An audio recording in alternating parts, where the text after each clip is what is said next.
What is up, guys? This is a anime review of Your Lie in April. I don't want to bother with the Japanese name of it, but it's Your Lie in April. Very. Oh man, this anime. Let me just get into it.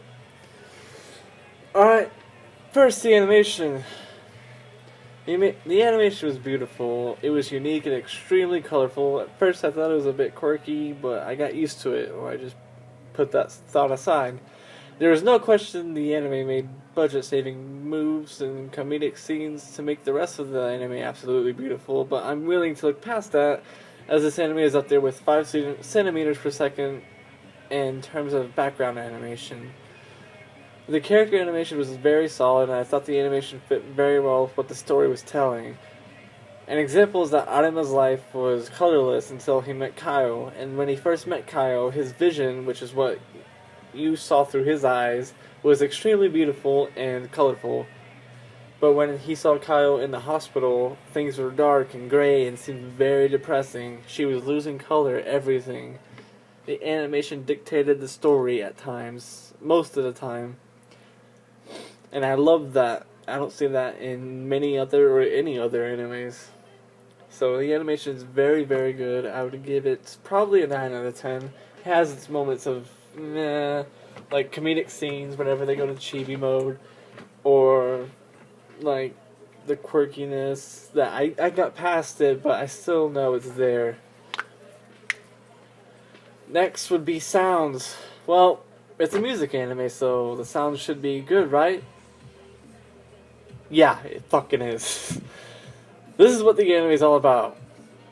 It is downright amazing. The music that the characters play is intense, and it has me so consumed every time a character plays, every time they touch the piano, every time they violin, anything. Whenever the character does something, the anime studio and the people who created it make sure that it will be awesome.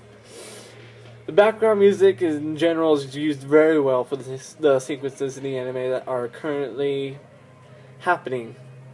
Not once did I think the music was off key with what was happening in the anime. I may have a different opinion about the comedy relief, because, you know, maybe there was a tragic moment or sad moment going on, and then out of nowhere some comedy happens. Like cheap comedy, probably, budget-saving comedy. And I would be like, we could have been okay without that. But small things. If this anime didn't have any big mistakes for me, so just the small things. The music was gorgeous, and they played each song so selectively to where it fit the moment so well, like it was a jigsaw puzzle, and it was the missing piece. If the music wasn't playing during a sad or a happy or whatever moment, then that moment would have probably like a 50% less impact on you. Like if they weren't playing the sad music, sad violin or piano or whatever it was, whatever music, while a sad moment was going on, you'd just be sitting there like, this is sad, but it's not, But whenever they have the music going in the background and you're consumed in the anime, you're just like about to fucking tear up and cry. So the music was very good. The sound, music, amazing. Characters, some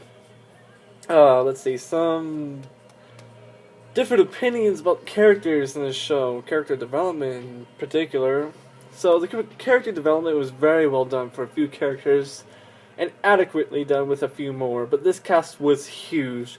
They introduced character after character whose reasons for being in the show was mainly just to help Anima back to his feet and keep him moving. A lot of the characters in the show were actually plot movers, but in my opinion the show did a good job giving development to some side characters, such as Emi and Tsubaki, if you would count Tsubaki as a side character. To me, she's more of a main character, but I don't know. Side, main. I think she's more of a side. The main two are Arima and Kaio. For Emi, she was introduced halfway through the series, and what I saw was a heartless girl. But, man, She was a side character. She was like a heartless girl who didn't talk, didn't think, nothing. She was just there to be the quiet, I guess, badass piano player. That's what I originally thought. But as she got her development, I was thinking that she is the total opposite. They showed her feelings and how she developed those feelings. They showed some of her past and what her character is truly like. As, like, for Anima, like, her reasons, like, she's basically obsessed with Anima. I don't know if it's love. I think it probably is. I think she just really wanted Anima to get back to his character, like, he didn't want Anima, she didn't want Anima to be a robot. She wanted him to play freely, beautifully, and have his emotions hit the audience like he did multiple times later in the show. As for Tsubaki, my probably favorite character, honestly. That's how good a development they did with her. I believe they did an amazing job developing her feelings for Anima as the series went along. There were episodes pretty much dedicated to the subject, and her narratives were just so damn good, and it made me wonder just how confused and how conflicted was she.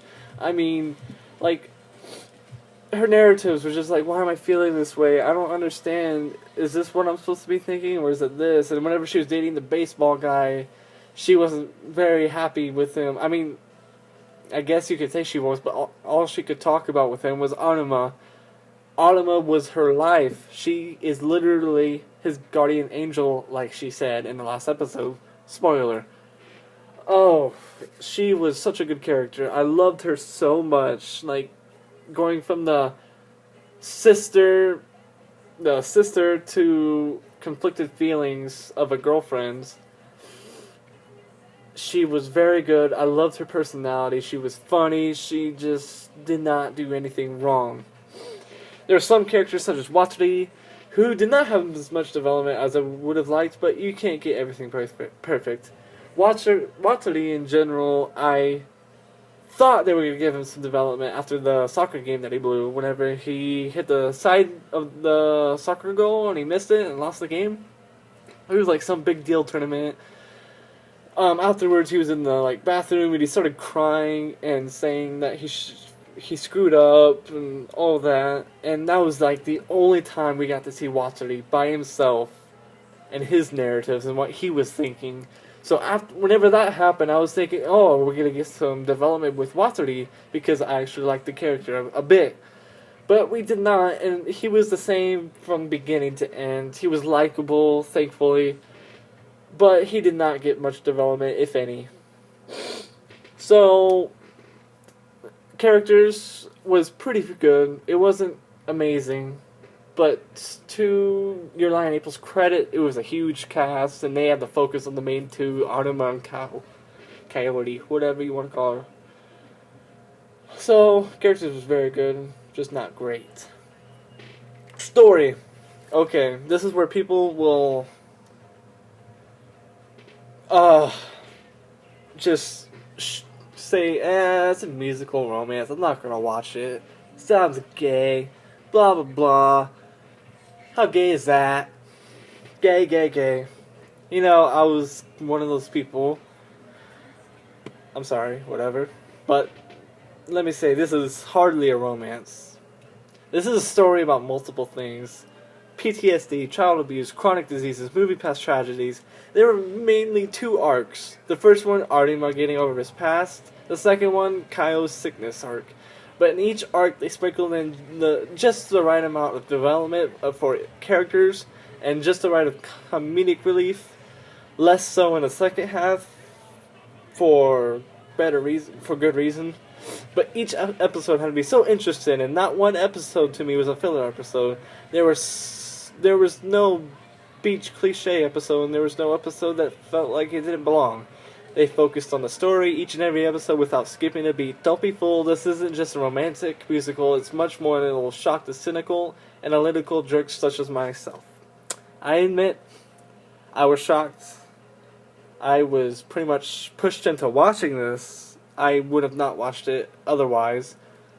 but my girlfriend made me watch it, so I watched it, and I can say without a doubt it's a top 5 anime all time for me. And my favorite slice of life anime, period. It's that damn good. For a cynical, analytical jerk like me, I loved it. Lastly, we have personal enjoyment. Oh, I enjoyed the living hell out of this series, that's for sure. It was a binge watch. I watched this in like 2 days or so, 2 or 3 days, and 22 episodes. So it's like, 7 episodes a day. It had me engaged and craving for more. I was so invested into the series, I would talk to the characters as if I was there. Like, for moments, just I don't want to spoil anything, but whenever like a sad moment would happen, I'd be like, "Just do this, Kyle, please do this. No, don't do that." I'd freak the fuck out, and I'd start talking to myself like a fucking crazy man. My dad in the other room would be like, "What the fuck are you doing?" And I'd be like, "I don't know anymore." But anyways, I was so invested into the series. I would cry, I would laugh, and I would just smile. This series will make you feel every single emotion there is to feel. Even if it is an emotion you didn't know existed, you will probably feel it. I really, really loved it, and I don't think any other series had broke my heart and made me bawl like a little bitch as much as this one. I finished it over a week ago and still recovering. I've been watching some AMVs, and every time I watch an AMV of this series, I get fucking sad as hell. And if the AMV is really good, I may break a tear, or my eyes would sweat a little bit. You know, sweating from the eyes. It's a chronic condition, you know. Yeah, Your Lie in April. I think I covered pretty much everything I would like to cover. Overall, I loved the series. It was amazing. It had minor flaws, yes. Not every anime is perfect, but it is up there to being close to perfect. It is up there with Code Geass, Hunter x Hunter, Fate Zero, Parasite, and Tokyo Ghoul with my favorite animes. And notice that those 5 animes are completely different genres. They are all action and all psychological thrillers and such. That's the animes that I watch. I love psychological action thrillers, those types of animes. So this is a different type of anime for me. I mean, I've watched Toradora, Clannad, Anohana, Angel Beats, all those sad animes, all those slice of life animes, Golden Time. I've watched all those, and I thought each and every one of them was worth watching. I personally love Toradora the best, and I thought Clannad was just... it was there just to make you cry. But Your Lie in April had what Toradora didn't have and what Clannad didn't have. It had Toradora's amazing story and characters. It had Clannad's sad, really, really sad moments. It is basically any slice of life that you can think of combines. All the goods of any slice of life combines with some minor flaws mixed in. So, great series. I would give it 9.5 out of 10, probably. No anime is perfect. I'd say 9.5 out of 10 is what I've given like my other favorite animes as well. But I would just like to warn you that this anime is going to make you cry 1, 2, maybe 10 times. I don't know. And that's it. So, leave your thoughts, comment, like, I don't care. Do what you want. I would sincerely recommend this anime, even if you are who I am, cynical and analytical. I really would recommend it. Try something new. See if you like it, and if you do, told you so.